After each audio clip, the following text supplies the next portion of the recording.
В Мамашае в ресторане Platinum 999 собрались маргеланцы, крымские татары, которые в годы ссылки проживали в городе Маргелан. Это уже 15-я подобная встреча.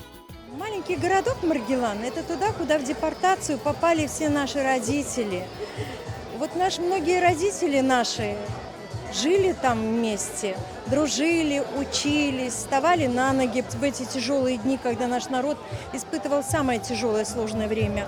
Нам довелось всем вернуться на родину. Мы сегодня в Крыму все.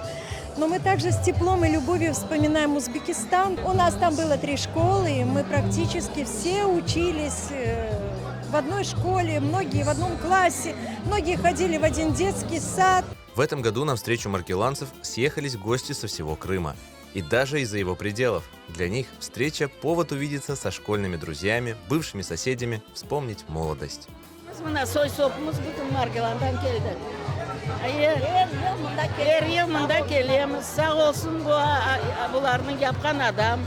Я выходец из Маргелана. В Крыму я в первый раз. И, к счастью, все совпало, что я попал на встречу маргеланцев. И, кроме того, у нашего класса 50 лет окончания школы.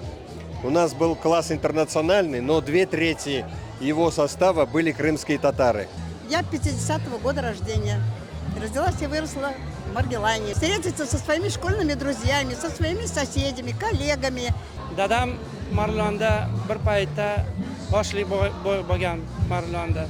Я, конечно, учился в русской школе, в 11-й школе. Уехал я рано. Воспоминания очень хорошие. Очень рад, что люди свои воспоминания оставляют.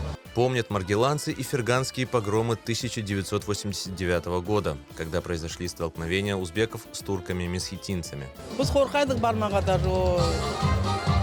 Ailelерге анда ебермейлер вообще. Biz как раз у yerде отырайдык бар олган жерлерде hepsinde. Onun için bizге бек кыйын эди у вакыт. Анда мында келдик сон 89-жылда. В Маргелан в 1944 году были депортированы крымские татары из разных сел Крыма. Почти все они вернулись на родину. Тебертин yanında Tolya koyu var. Ananda doğurdum ben. Bundan adak kendi 7 yaşındaydım. 30 yıl tapur olup çalıştım. Şimdi bunda geldim. Bunda yaşayayım. Aksaray rayonu Silek köyünden. Ben de 90 yaşındayım. Allah'a şükürler olsun. Kırım'dan koşurken doğru Margılan'a şok kaminatta oturacak, anda işleyecek işte. Ondan sonra doğru bunda Kırım'a geldik. 77 senesi oğlum gelip savhoz урожайından ev aldık, yerleştik. Oturamız anda. Для гостей встречи подготовили яркую концертную программу. Перед ними выступили разные коллективы Ахьяра.